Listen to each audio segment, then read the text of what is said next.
Hello everyone, Jesse Webb, TradersPro. Markets were closed yesterday.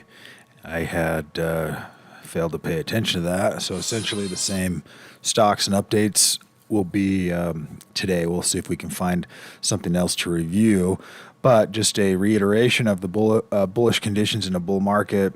What that means for traders and investors is to consider a bullish bias, buying stocks, going long ETFs, call options. That becomes the overall bias right here at these levels. As we talked about yesterday, though, the only caveat to that is that we're at the upper end of this, or approaching the upper end of this momentum range. When you get up into these areas, then we're a little bit extreme, and we need an opportunity, a day or two or three of a pullback to move things back into this buy zone. That becomes a buying on the dip opportunity that should be presenting itself this week as stocks continue to move higher. The upper end of that momentum range. Ideally, we get a little bit of a pullback back to that 50% range, and then we can kind of springboard from there. So we've got a little bit of work to do this week in terms of, are we going to move higher? Are we going to retrace and provide another pullback opportunity here? We are seeing breadth increase, which is also a good sign for the overall market. Buy-sell ratio also looking strong right here we're sitting right at a 3.3 to 1 reward to buy-sell ratio. So 3 buys for every 1 sell in the database. Also bullish, and again, that sentiment range towards the upper end of that range. So that's the only real issue at this point, is if we get a little bit of a pullback. Remember that on this sentiment location, on this sentiment tab right here, let me just highlight that. This sentiment tab here, which is under the market trend tab.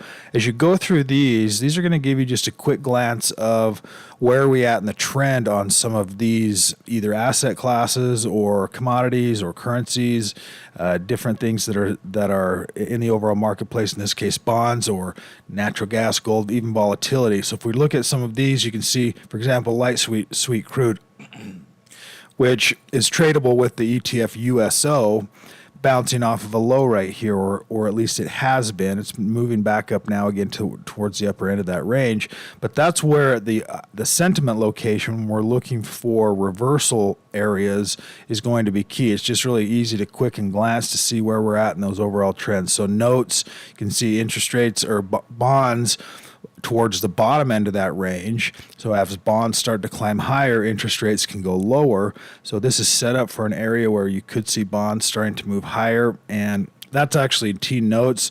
Bonds have already started to move a little bit higher. You can see that number right here around 522. So about a month ago, you're seeing bonds moving higher, interest rates coming back down or flat just a little bit. So the bond market also anticipating lower interest rates right here at these levels. We'll see if we continue to move higher from there. So as you're scrolling through and looking through some of these areas, volatility, for example, so this is a setup right here on volatility. When you have volatility right here and you have the stock market up here, that is area for a little bit of concern for a reversal, not necessarily a full-on trend reversal, but at least a pullback back to a sustainable area. And that's kind of where we're sitting on S&P 500. We're sitting NASDAQ. We're sitting right up here. Then we're seeing volatility down in these areas.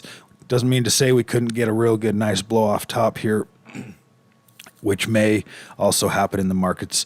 If we take a look at the indices, we're seeing transports, NASDAQ 100 industrials. We're seeing just a lot of positive breadth. These buy-sell ratios are really high right here, so we're seeing definitely things lopsided over towards this buy side, which is what we want. To a point, we want to see that momentum really pushing into buying and really pulling participants back into the market, and that so far that's happening. Nothing new on the new buy list because they were essentially the same ones as yesterday and the markets were closed. But be aware of some of these other tabs that are listed here as well. One of the ones I like to look for is this spring loaded tab. Spring loaded is basically looking for a stock that has not made a move yet, but may be working on a retracement. So it may be early in this reversal pattern and may have an opportunity to watch for that very first igniting bar, that very first confirmation bar as it's happening.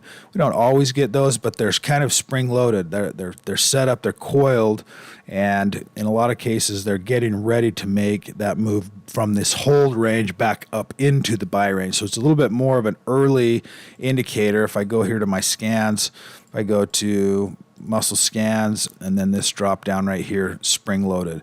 Okay, so when I can quickly scroll through some of these and see what some of these patterns look like a buyout stock right there. Here's an example of one that is early. It's just starting to move higher, but has yet to have that green signal. So you can add these into watch lists and then set an alert on them as well if it's something that you're interested in looking at and getting an alert on. And when it ticks over from this hold to a buy, then you're going to get an email that night saying that this particular stock has moved from a hold to a buy.